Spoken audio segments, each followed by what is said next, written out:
ಪ್ರಿಯ ಸಚಿವರೇ, ರಾಮ ಲಕ್ಷ್ಮಣನೊಡನೆ ಸ್ನೇಹ ಮಾಡಿದ್ದಾಯಿತು. ಆ ರಾವಣನು ಅಪಹರಿಸಿರುವ ಸೀತೆಯನ್ನು ಹುಡುಕಿ ಕೊಡುವ ಭರವಸೆಯನ್ನೂ ನೀಡಿದ್ದಾಯಿತು. ಆದರೆ ಆ ಕಾರ್ಯವನ್ನು ಮಾಡಬೇಕಾದರೆ ಮೊದಲು ಆ ವಾಲಿಯ ಭಯ ಹೋಗಬೇಕು. ನಾನು ಕಿಷ್ಕಿಂಧೆಯ ಸ್ವತಂತ್ರ ರಾಜನಾಗಬೇಕು. ಆ ನಂತರ ಸಕಲ ವಾನರ ಸೈನ್ಯದೊಡನೆ ಸೀತೆಯನ್ನು ಹುಡುಕುವುದು ಸುಲಭವಾಗುತ್ತದೆ. ಅದು ಸಾಧ್ಯವಾಗಬೇಕಾದ್ರೆ ವಾಲಿಯ ಸಂಹಾರವಾಗಬೇಕು. ಪ್ರಭು, ವಾಲಿಯನ್ನು ಸಂಹರಿಸುವೆನೆಂದು ರಾಮಚಂದ್ರನು ಪ್ರತಿಜ್ಞೆ ಮಾಡಿರುವನಲ್ಲ, ಇನ್ನೇಕೆ ಚಿಂತೆ? ಹಾಗಾದರೆ ವಾಲಿಯ ಸಂಹಾರವಾದ ಮೇಲೆ ನಾವು ಸೀತಾನ್ವೇಷಣೆಯಲ್ಲಿ ತೊಡಗಬಹುದು. ಹೌದು ಹೌದು, ಅದೇ ಸರಿ. ಮೊದಲು ವಾಲಿಯ ಸಂಹಾರ, ನಂತರ ಸುಗ್ರೀವನ ಪಟ್ಟಾಭಿಷೇಕ, ಆನಂತರ ಸೀತಾನ್ವೇಷಣೆ. ಎಲ್ಲ ಸರಿ ಮಿತ್ರರೇ. ವಾಲಿಯ ಶಕ್ತಿ ಸಾಮರ್ಥ್ಯದ ಬಗ್ಗೆ ನಿಮಗೆಲ್ಲ ಗೊತ್ತಿದೆ. ಅವನನ್ನು ಸಂಹರಿಸುವಷ್ಟು ಶಕ್ತಿ ಸಾಮರ್ಥ್ಯ ರಾಮನಲ್ಲಿರುವುದೇ ಎಂದು ನನಗೆ ಸಂದೇಹವಾಗುತ್ತಿದೆ. ನಾವಂತೂ ರಾಮನ ಪರಾಕ್ರಮವನ್ನು ಕಂಡವರಲ್ಲ. ನಾವು ಕಣ್ಣಾರೆ ಕಂಡರೆ ನಂಬಬಹುದು. ಅದು ಹೇಗೆ ಸಾಧ್ಯ? ವಾಲಿಯ ಪರಾಕ್ರಮದ ಕಾರ್ಯವನ್ನು ರಾಮ ಮಾಡಿ ತೋರಿಸಿದರೆ ಸರಿ. ಹೌದು ಪ್ರಭು, ಅದನ್ನು ಹೇಗೆ ಮಾಡಬೇಕೆಂದು ನೀವೇ ನಿರ್ಧರಿಸಬೇಕು. ನಿಜ, ಇದು ಒಳ್ಳೆಯ ಉಪಾಯ. ಇಲ್ಲವಾದರೆ ಆತರ ಪಟ್ಟು ಇನ್ನಷ್ಟು ಆತಂಕಕ್ಕೆ ಗುರಿಯಾಗಬೇಕಾಗುತ್ತದೆ. ನಿಮ್ಮ ಮಾತು ಸಮಯೋಚಿತವಾಗಿದೆ. ಆಗಲಿ, ರಾಮನಿಗೆ ಅಂತ ಪರಾಕ್ರಮವನ್ನು ಪ್ರದರ್ಶಿಸುವಂತೆ ಕೇಳಿಕೊಳ್ಳುತ್ತೇನೆ. ಆನಂತರ ಅವರು ವಾಲಿಯನ್ನು ಎದುರಿಸಲಿ.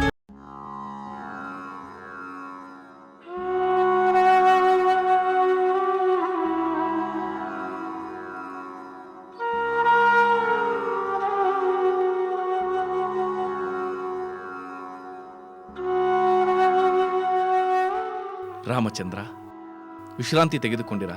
ದಣಿವು ನಿವಾರಣೆ ಆಯಿತೆ? ಎಲ್ಲ ಆಯಿತು, ನಿಶ್ಚಿಂತೆಯಿಂದಿರು. ಆಸೀನರಾಗಿ.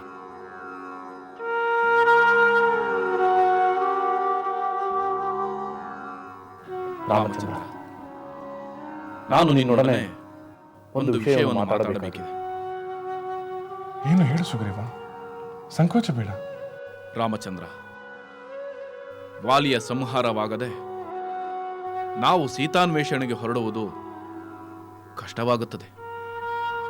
ಏಕೆಂದರೆ ನಾನು ಈ ಪರ್ವತದಿಂದ ಹೊರಬಂದರೆ ವಾಲಿಯು ನನ್ನನ್ನು ಕೊಂದು ಬಿಡುತ್ತಾನೆ. ವಾಲಿಯ ಭಯ ನಿವಾರಣೆಯಾಗದೆ ನಾನು ನನ್ನ ವಾನರ ಸೈನ್ಯವನ್ನು ನಿನ್ನ ಕಾರ್ಯಕ್ಕೆ ನಿಯೋಜಿಸಲು ಸಾಧ್ಯವಾಗುವುದಿಲ್ಲ.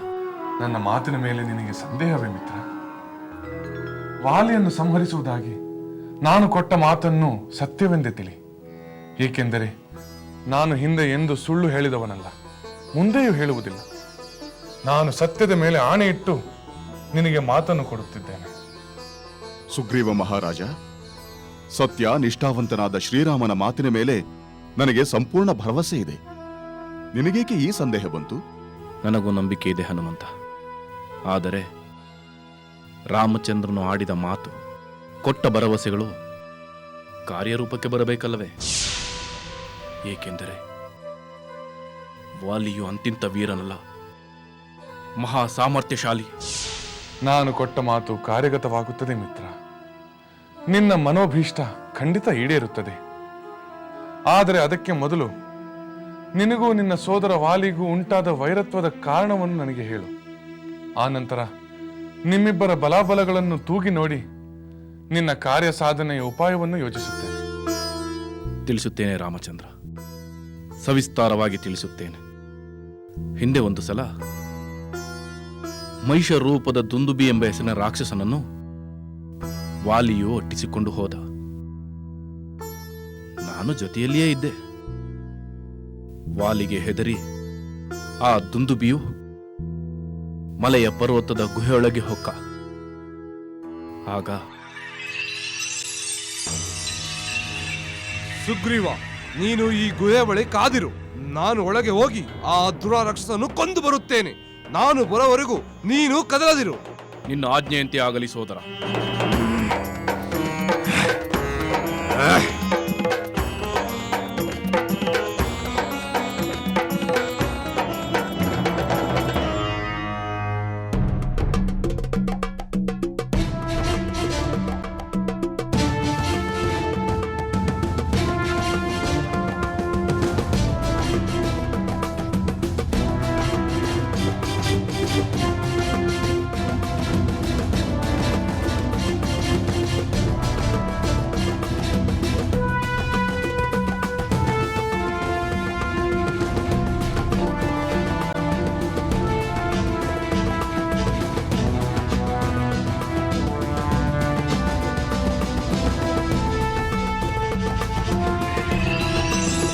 ನಾನು ವಾಲಿಗಾಗಿ ದೀರ್ಘಕಾಲ ಕಾಯುತ್ತಾ ಗುಹೆಯ ಬಾಗಿಲಲ್ಲೇ ನಿಂತೆ.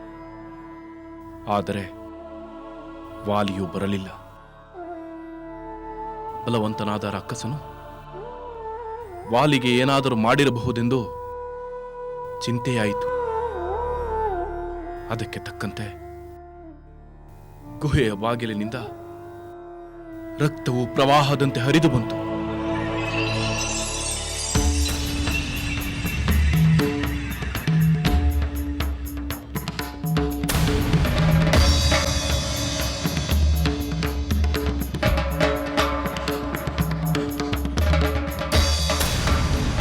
ರಕ್ತ.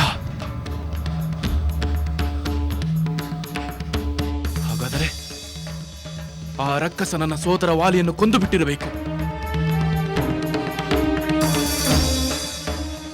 ಇದು ನನ್ನ ಸೋದರ ವಾಲಿಯದ ರಕ್ತ ಇರಬೇಕು.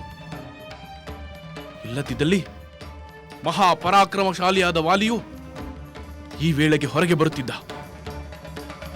ಅಯ್ಯೋ, ಮಹಾವೀರನಾದ ವಾಲಿಯು ರಕ್ಕಸನಿಂದ ಹತನಾದನು. ಈ ವಿಷಯವನ್ನು ಯಾರಿಗೆ ಹೇಗೆ ಹೇಳಲಿ?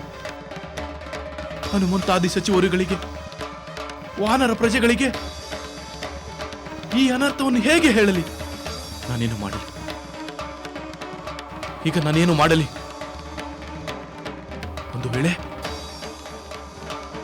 ಆ ದುಂದುಬಿಯು ಹೊರ ಬಂದರೆ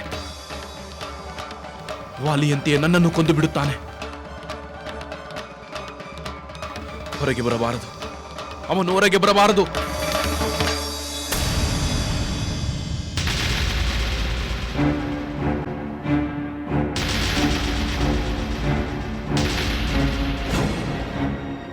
ನಾನಿನ್ನು ಇಲ್ಲಿರಬಾರದು.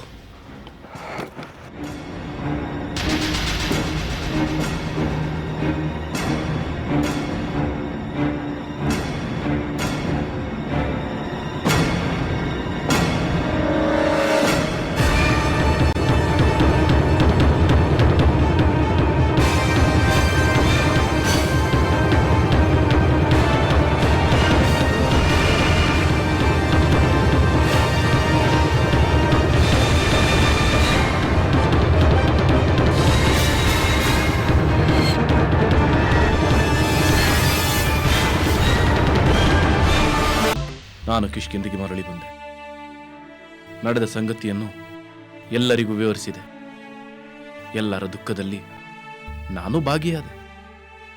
ಕೆಲವು ದಿನಗಳ ನಂತರ ಎಲ್ಲರೂ ಸಮಾಲೋಚನೆ ನಡೆಸಿ ವಾಲಿಯ ಸ್ಥಾನದಲ್ಲಿ ನನ್ನನ್ನು ಕಿಷ್ಕಿಂದೆ ರಾಜನನ್ನಾಗಿ ಪಟ್ಟ ಕಟ್ಟಿದರು. ನಾನು ನಮ್ಮ ಕುಲಧರ್ಮದಂತೆ ರುಮೆ ಮತ್ತು ತಾರೆಯರೊಡನೆ ಅರಮನೆಯಲ್ಲಿ ವಾಸ ಮಾಡತೊಡಗಿದೆ. ಸತ್ತು ಹೋಗಿದ್ದನೆಂದು ತಿಳಿದಿದ್ದ ವಾಲಿಯು ಸತ್ತಿರಲಿಲ್ಲ. ಹೌದೇ? ಮುಂದೇನಾಯ್ತು ಸುಗ್ರೀವ? ಕೆಲವು ದಿನಗಳ ನಂತರ ವಾಲಿ ಮರಳಿ ಕಿಷ್ಕಿಂದೆಗೆ ಬಂದ. ಹಾಗಾದರೆ ಗುಹೆಯಿಂದ ಹೊರಬಂದ ರಕ್ತ? ಅದು ದುಂದುಬಿ ರಾಕ್ಷಸನದು. ವಾಲಿಯೇ ಅವನನ್ನು ಕೊಂದಿದ್ದನಂತೆ. ವಾಲಿಯು ಹೊರಬರುವ ವೇಳೆಗೆ ನಾನು ಗುಹೆಯ ಬಾಗಿಲನ್ನು ಮುಚ್ಚಿ ಬಂದು ಬಿಟ್ಟಿದ್ದೆ. ವಾಲಿಯು ಗುಹೆಯ ಬಾಗಿಲನ್ನು ಭೇದಿಸಿ ಹೊರಬರಬೇಕಾಯಿತು. ನೀನೇ ಅವನು ಸಾಯಲಿ ಎಂದು ಗುಹೆಯ ಬಾಯನ್ನು ಮುಚ್ಚಿದೆ ಎಂದು ವಾಲಿ ತಪ್ಪು ತಿಳಿದುಕೊಂಡನಲ್ಲವೇ? ಹೌದು ರಾಮಚಂದ್ರ. ನೀನು ವಾಸ್ತವ ಸಂಗತಿಯನ್ನು ವಾಲಿಗೆ ವಿವರಿಸಲಿಲ್ಲವೇ? ಎಲ್ಲವನ್ನು ವಿವರಿಸಿದೆ. ರಾಜ್ಯವನ್ನು ಮತ್ತೆ ಅವನಿಗೆ ಸಮರ್ಪಿಸಿದೆ. ಆದರೆ ಅವನಿಗೆ ನನ್ನ ಮೇಲೆ ನಂಬಿಕೆ ಬರಲಿಲ್ಲ. ನನ್ನನ್ನು ಸಾಯಿಸಲೇಬೇಕೆಂದು ನಿಶ್ಚಯಿಸಿ ನನ್ನನ್ನು ಬೆನ್ನಟ್ಟಿದ. ನಾನು ಜೀವ ಭಯದಿಂದ ಸಿಕ್ಕಿದ ಕಡೆ ಓಡತೊಡಗಿದೆ. 4 ದಿಕ್ಕುಗಳಲ್ಲಿಯೂ ವಾಲಿಯ ಭಯದಿಂದ ನನಗೆ ರಕ್ಷಣೆ ಕೊಡಲು ಯಾರೂ ಮುಂದೆ ಬರಲಿಲ್ಲ.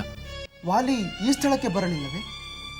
ಈ ಋಷಿಮುಖ ಪರ್ವತದ ಋಷಿ ಮಂಡಲದಲ್ಲಿ ಮತಂಗ ಮಹರ್ಷಿಗಳು ವಾಲಿ ಏನಾದರೂ ಈ ಪ್ರದೇಶಕ್ಕೆ ಪ್ರವೇಶ ಮಾಡಿದ್ದೇ ಆದರೆ ಅವನ ತಲೆ ಸಿಡಿದು 1000 ಹೋಳಾಗುವಂತೆ ಶಾಪ ಕೊಟ್ಟಿದ್ದರು. ಹನುಮಂತನು ಈ ವಿಷಯವನ್ನು ತಿಳಿಸಿದ ಮೇಲೆ ನಾನು ಇಲ್ಲಿಯೇ ಆಶ್ರಯ ಪಡೆದುಕೊಂಡಿದ್ದೇನೆ. ಇಲ್ಲಿದ್ದರೂ ನಮಗೆ ವಾಲಿಯ ಭಯ ನಿವಾರಣೆ ಆಗಲಿಲ್ಲ ರಾಮಚಂದ್ರ. ಚಿಂತಿಸಬೇಡ ಮಿತ್ರ, ವಾಲಿಯ ಭಯವನ್ನು ನಾನು ನಿವಾರಿಸುತ್ತೇನೆ. ಕಿಷ್ಕಿಂಧೆಯ ರಾಜ್ಯಾಧಿಕಾರವು ನಿನಗೆ ಲಭಿಸುತ್ತದೆ. ಧೈರ್ಯವಾಗಿರು. ನಮ್ಮ ಸುಗ್ರೀವ ಮಹಾರಾಜರ ಅಜ್ಞಾತವಾಸ ನಿಮ್ಮ ಸ್ನೇಹದಿಂದ ಮುಗಿಯುವುದರಲ್ಲಿ ನನಗೆ ಯಾವ ಸಂದೇಹವೂ ಇಲ್ಲ ಪ್ರಭು. ವಾಲಿಯ ಪರಾಕ್ರಮವೆಷ್ಟೆಂದರೆ ಗುಹೆಯ ಆಚೆ ಇರುವ 7 ಸಾಲ ವೃಕ್ಷಗಳಲ್ಲಿ ಯಾವುದನ್ನಾದರೂ ತನ್ನ ಪರಾಕ್ರಮದಿಂದ ಎಲೆಗಳಿಲ್ಲದಂತೆ ಮಾಡಬಲ್ಲ. ರಾಮಚಂದ್ರ, ವಾಲಿ ಮಹಾವೀರ. ತನ್ನಂತೆ ಶೂರರನ್ನು ಅವನು ಗೌರವಿಸುತ್ತಾನೆ. ಬಲವಂತ. ಅವನ ಪೌರುಷಕ್ಕೆ ಸಾಟಿಯೇ ಇಲ್ಲ. ಯುದ್ಧದಲ್ಲಿ ಎಂದೂ ಪರಾಜಿತನಾದವನೇ ಅಲ್ಲ. ರಾಮಚಂದ್ರ, ನೀನು ಅನ್ಯತ ಭಾವಿಸದಿದ್ದರೆ ಒಂದು ಮಾತು ಹೇಳಲೆ? ಹೇಳು ಸುಗ್ರೀವ, ನಿನ್ನ ಮನಸ್ಸಿನ ಎಲ್ಲಾ ಸಂಶಯಗಳನ್ನು ನಿವಾರಿಸಿಕೊ. ಹೇಳು. ರಾಮಚಂದ್ರ, ವಾಲಿಯ ಶೌರ್ಯದ ಬಗ್ಗೆ ನನಗೆಷ್ಟು ಭಯವಿತ್ತೆಂದರೆ ಯಾರೇ ಅಪರಿಚಿತರು ಕಂಡರು ಅವರು ವಾಲಿಯ ಕಡೆಯವರೇ ಇರಬೇಕೆಂದು ನಾನು ಭ್ರಾಂತಿಗೆ ಒಳಗಾಗುತ್ತಿದ್ದೆ. ನನ್ನ ಮುಖ್ಯ ಸಚಿವ ಹನುಮಂತ ಹಾಗೂ ಇತರ ಸಚಿವರೊಡನೆ ಇಲ್ಲಿಯವರೆಗೂ ಭಯದ ನೆರಳಿನಲ್ಲೇ ಬದುಕುತ್ತಿದ್ದೆ. ಈಗ ನಿನ್ನಂಥ ಸನ್ಮಿತ್ರ ದೊರಕಿರುವುದರಿಂದ ನನ್ನ ಭಯ ನಿವಾರಣೆಯಾಗುವುದೆಂಬ ಆಶಾಭಾವನೆ ಉಂಟಾಗಿದೆ. ಆದರೆ ನಿನ್ನ ಬಲವೆಷ್ಟೆಂದು ನಮಗೆ ತಿಳಿದಿಲ್ಲ. ನಿನ್ನ ಪರಾಕ್ರಮವನ್ನು ನಾವ್ಯಾರೂ ಪ್ರತ್ಯಕ್ಷ ಕಂಡಿಲ್ಲ. ಸುಗ್ರೀವ, ಸಂಕೋಚ ಬೇಡ. ನಿನ್ನ ಮನಸ್ಸಿನಲ್ಲಿರುವುದನ್ನು ಧೈರ್ಯವಾಗಿ ಹೇಳು. ರಾಮಚಂದ್ರ, ನಿನ್ನ ಅಭಯ ವಚನದಿಂದಲೇ ನಾನು ಸಂತುಷ್ಟನಾಗಿದ್ದೇನೆ.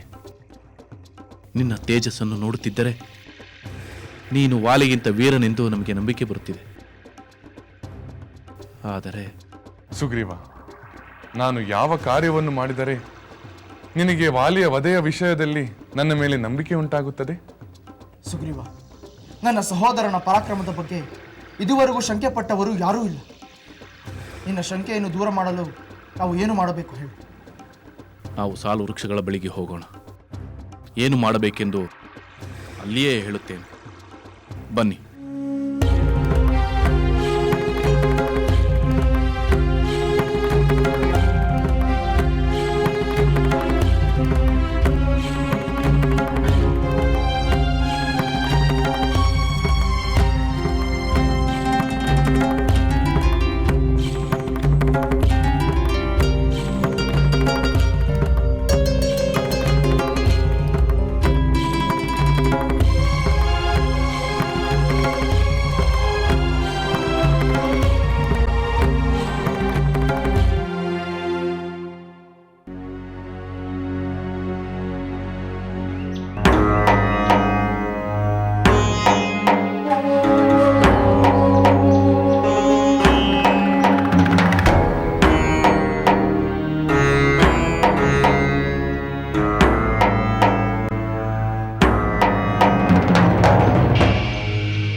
ಸುಗ್ರೀವ, ಸಾಲು ವೃಕ್ಷಗಳ ಬಳಿಗೆ ಬಂದಿದ್ದಾಯ್ತು.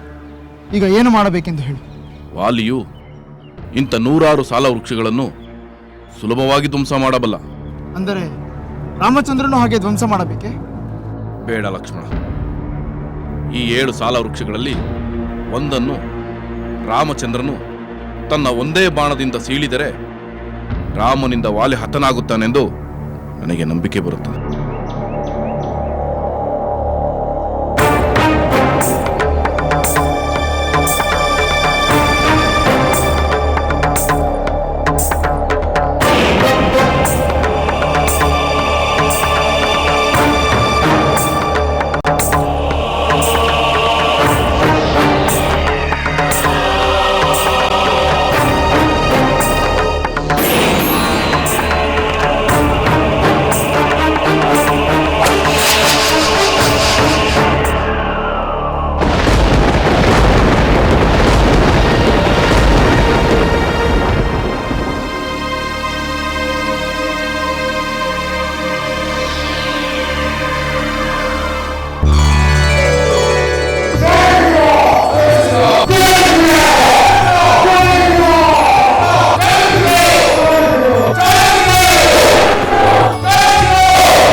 ಮಹಾನುಭಾವ, ಪುರುಷೋತ್ತಮ, ನಿನ್ನ ಪರಾಕ್ರಮವನ್ನು ಕಣ್ಣಾರೆ ಕಂಡ ನಾವೇ ಧನ್ಯರು. ರಾಮಚಂದ್ರ, ತೇಜಸ್ಸಿನಲ್ಲಿ ಆ ಸೂರ್ಯನು ಹೇಗೆ ಶ್ರೇಷ್ಠನೋ, ಪರ್ವತಗಳಲ್ಲಿ ಹಿಮವಂತನು ಹೇಗೆ ಶ್ರೇಷ್ಠನೋ, ಹಾಗೆಯೇ ನೀನು ಪರಾಕ್ರಮದಲ್ಲಿ ಮನುಷ್ಯರಲ್ಲಿಯೇ ಶ್ರೇಷ್ಠನಾಗಿರುವೆ. ರಾಮಚಂದ್ರ ಪ್ರಭು, ನಿಮ್ಮ ಪರಾಕ್ರಮದಲ್ಲಿರುವ ನಂಬಿಕೆ ನಮಗೀಗ ದೃಢವಾಯಿತು. ನಮ್ಮ ಪ್ರಭುವಿನ ಮಾತಿಗೆ ಬೆಲೆ ಕೊಟ್ಟು ಸ್ವಲ್ಪವೂ ಬೇಸರ ಪಟ್ಟುಕೊಳ್ಳದೆ ತಮ್ಮ ಬಲ ಪ್ರದರ್ಶನ ಮಾಡಿದಿರಿ. ಇದು ನಿಮ್ಮ ಉದಾರ ಗುಣ. ಹೌದು ರಾಮಚಂದ್ರ ಪ್ರಭು, ನೀವು ಸಾಹಸದಲ್ಲಿ ಮಾತ್ರವಲ್ಲ, ಸದ್ಗುಣಗಳಲ್ಲೂ ಶ್ರೇಷ್ಠರೇ.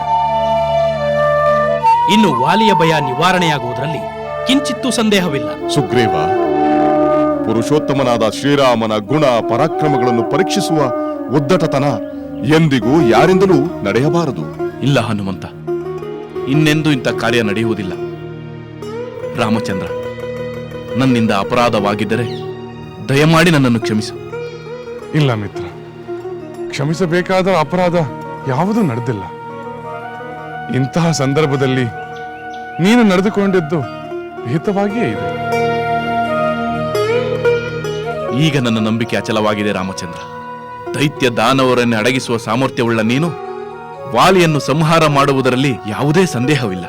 ರಾಮಚಂದ್ರ, ನಿನ್ನ ಸ್ನೇಹ ಭಾಗ್ಯದಿಂದ ನನ್ನ ದುಃಖ ದೂರವಾಯಿತು. ನಿನ್ನ ಮೇಲಿನ ಪ್ರೀತಿ ಅಭಿಮಾನಗಳಿಂದ ಹೃದಯ ತುಂಬಿ ಬರುತ್ತಿದೆ. ರಾಘವ, ನಮ್ಮ ಸ್ನೇಹಕ್ಕಾಗಿ ನನ್ನ ಸೋದರ ವಾಲಿಯನ್ನು ಕೂಡಲೇ ಸಂಹರಿಸು. ಆಗಲಿ ಸುಗ್ರೀವ, ನೀನು ನಿನ್ನ ಸೋದರ ವಾಲಿಯನ್ನು ನಿನ್ನೊಡನೆ ಯುದ್ಧ ಮಾಡಲು ಆಹ್ವಾನಿಸು. ನಾನು ಅವನನ್ನು ವಧಿಸಲು ಸಿದ್ಧನಾಗಿರುತ್ತೇನೆ. ಕೃತಾರ್ಥನಾದೆ ರಾಮಚಂದ್ರ, ಕೃತಾರ್ಥನಾದೆ.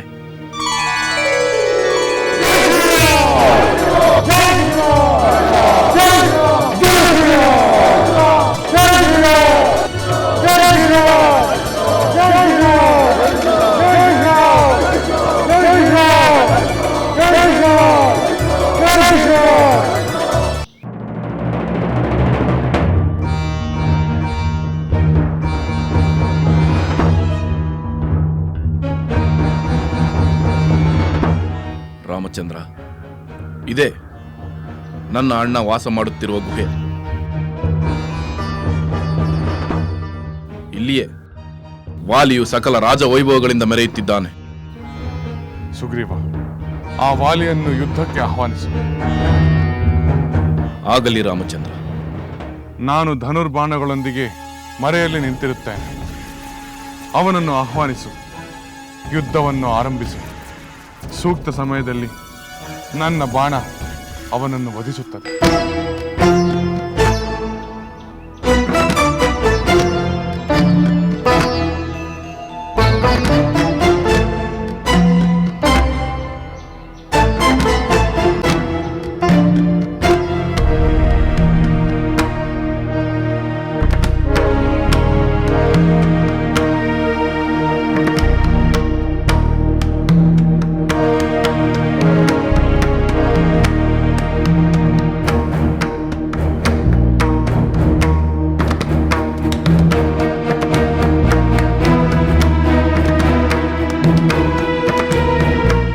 ಓ ವಾಲಿ, ನನ್ನನ್ನು ರಾಜ್ಯಭ್ರಷ್ಟನನ್ನಾಗಿಸಿ ನನ್ನ ಪತ್ನಿಯನ್ನು ಅಪಹರಿಸಿದ ಪಾತಕಿ, ನೀನು ಮಾಡಿದ ಪಾಪ ಕಾರ್ಯಗಳಿಗೆ ಪ್ರತೀಕಾರ ತೀರಿಸಿಕೊಳ್ಳಲು ಬಂದಿರುವನು.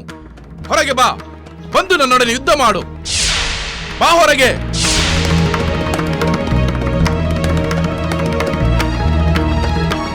ಏ ವಾಲಿ, ನಾನು ಕೂಗುತ್ತಿದ್ದರೂ ಏಕೆ ಹೊರಗೆ ಬರುತ್ತಿಲ್ಲ? ಇಷ್ಟೇನು ನಿನ್ನ ಶಕ್ತಿ ಸಾಮರ್ಥ್ಯ? ನೀನೇನು ವೀರನೋ ಹೇಡಿಯೋ? ಹೇಡಿಯಾಗಿದ್ದರೆ ಕಿಷ್ಕಿಂಧೆಯನ್ನು ನನಗೆ ಬಿಟ್ಟುಕೊಡು. ನನ್ನ ಪತ್ನಿ ರುಮೆಯನ್ನು ತಂದು ನನಗೊಪ್ಪಿಸು. ಹೇ ವಾಲಿ, ನೀನು ಹೊರಗೆ ಬರುತ್ತೀಯೋ ಇಲ್ಲ ನಾನೇ ಒಳಗೆ ಬರಲೋ?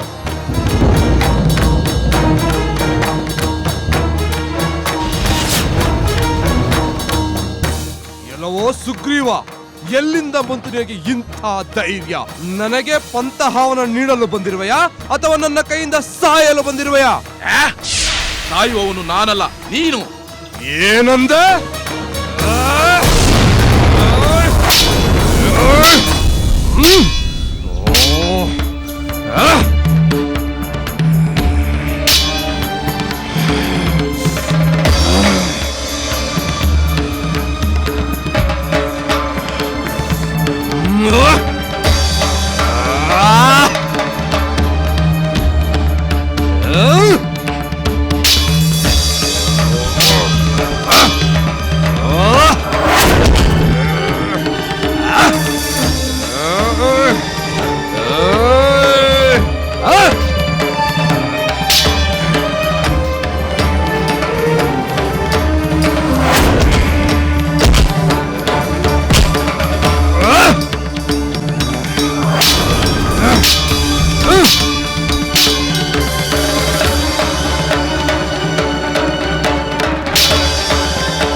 ಲಕ್ಷ್ಮಣ, ಇಬ್ಬರು ಒಂದೇ ರೀತಿಯಲ್ಲಿದ್ದಾರೆ. ಸುಗ್ರೀವ ಯಾರು, ವಾಲಿ ಯಾರು ಎಂದು ತಿಳಿಯಲಾಗುತ್ತಿಲ್ಲವಲ್ಲ? ಹೌದು ಸಹೋದರ, ಇಬ್ಬರು ಒಂದೇ ರೀತಿ ಇದ್ದಾರೆ. ವಾಲಿಗೆಂದು ಬಿಟ್ಟ ಬಾಣ ಸುಗ್ರೀವನಿಗೆ ತಾಗಿದರೆ ದೊಡ್ಡ ಅನಾಹುತವೇ ಆಗುತ್ತದೆ. ಯಾರು ಯಾರೆಂದು ಖಚಿತವಾಗಿ ತಿಳಿಯದೆ ನಾನು ಬಾಣವನ್ನು ಪ್ರಯೋಗಿಸಿದೆ.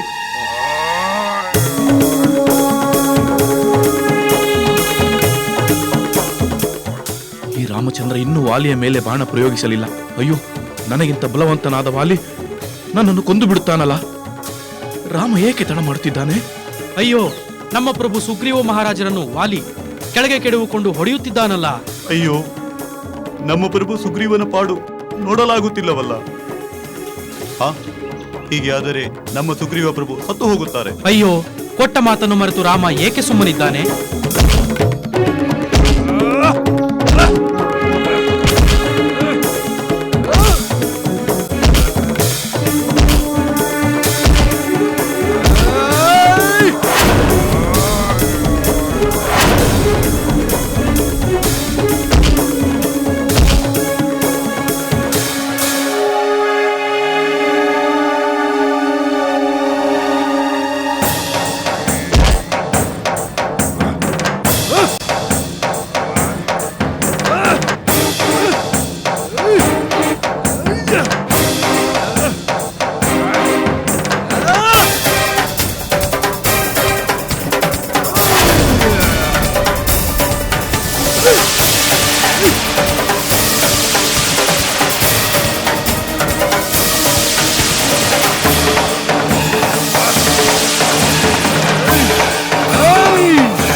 ಅಯ್ಯೋ, ನಮ್ಮ ಪ್ರಭುವಿಗೆ ಎಂತ ಅಪಮಾನವಾಯಿತು. ರಾಮನನ್ನು ನಂಬಿ ನಮ್ಮ ಸುಗ್ರೀವ ಪ್ರಭುಗಳು ವಾಲಿಯ ಹೊಡೆತಗಳನ್ನು ತಿನ್ನಬೇಕಾಯಿತು. ಅಷ್ಟೆಲ್ಲ ಹೇಳಿದ ಶ್ರೀರಾಮ ಕೊಟ್ಟ ಮಾತಿನಂತೆ ಏಕೆ ನಡೆಯಲಿಲ್ಲ? ಛೇ, ಎಂಥ ನಂಬಿಕೆ ದ್ರೋಹ! ಇದನ್ನು ಹೇಗಾದ್ರೂ ಮಾಡಿ ನಾವು ತಿಳಿಯಲೇಬೇಕು.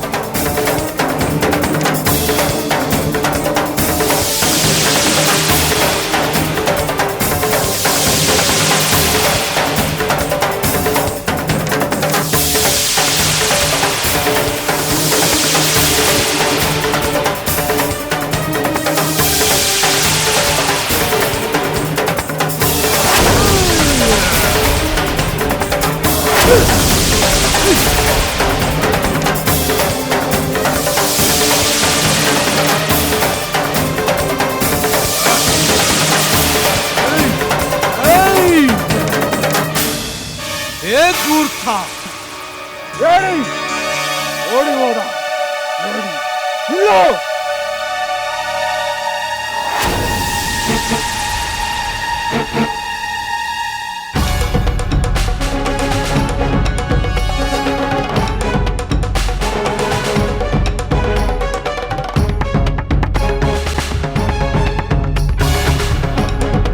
ಓಡಿ ಹೋದ ಹೇಳಿ.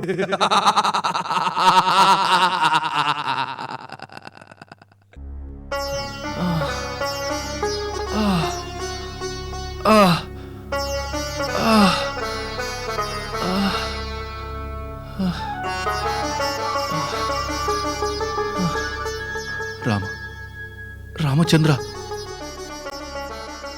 ಏಕೆ ಹೀಗೆ ಮಾಡಿದೆ? ಆಲಿಯಿಂದ ನನ್ನನ್ನು ಈ ರೀತಿ ಘಾಸಿಗೊಳಿಸುವುದರ ಬದಲು ನೀನೇ ಕೊಂದು ಬಿಡಬಹುದಾಗಿತ್ತಲ್ಲವೇ? ಸಾವಧಾನ ಸುಗ್ರೀವ ಪ್ರಭು, ಸಾವಧಾನ.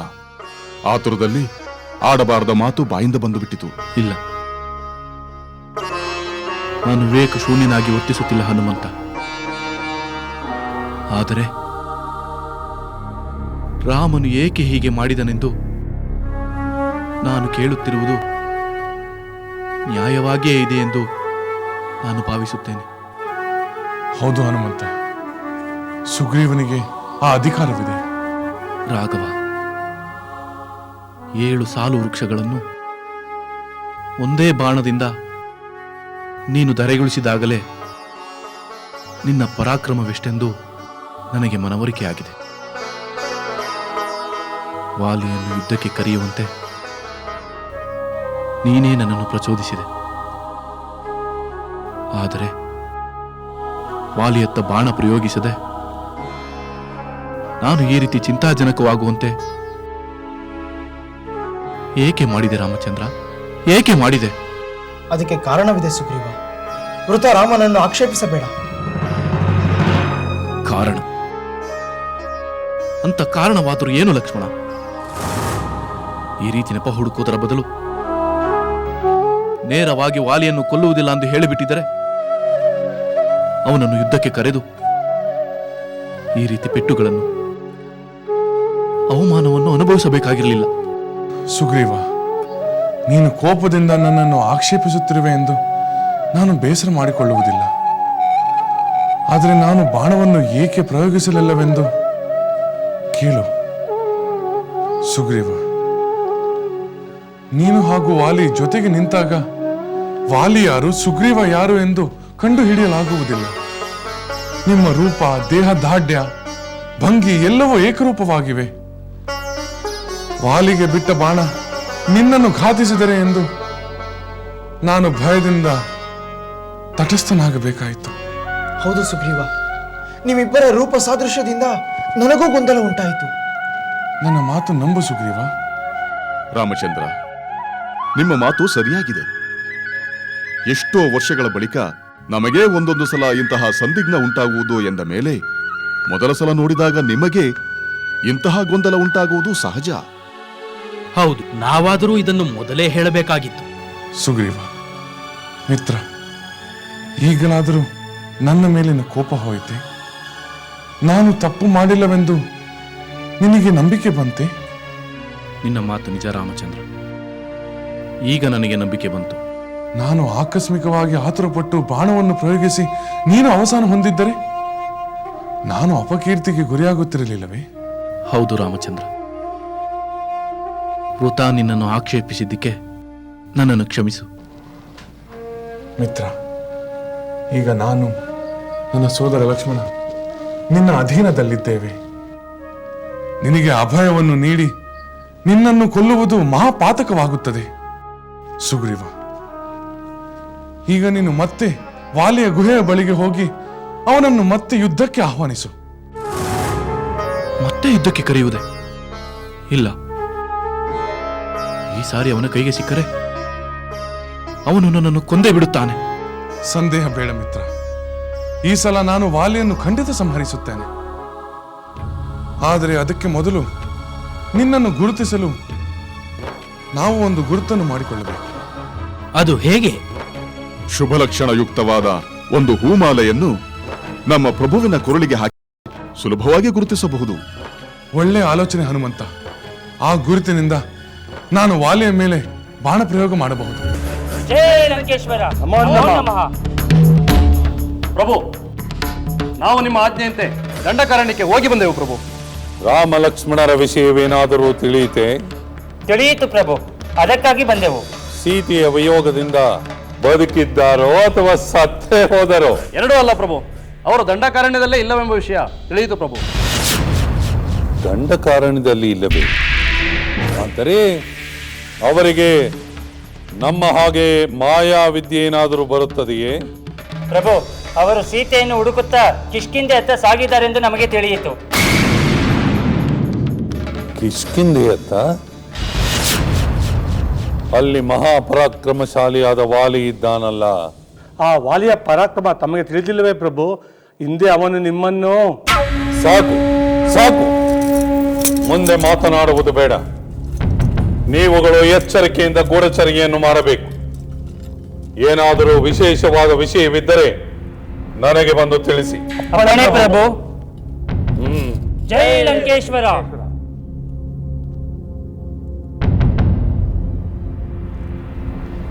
ಈ ರಾಮ ಲಕ್ಷ್ಮಣರು ಕಿಷ್ಕಿಂಧೆಯ ಕಡೆ ಏಕೆ ಹೋದರು? ಆಕಸ್ಮಿಕವಾಗಿ ಹೋದರೆ ಅಥವಾ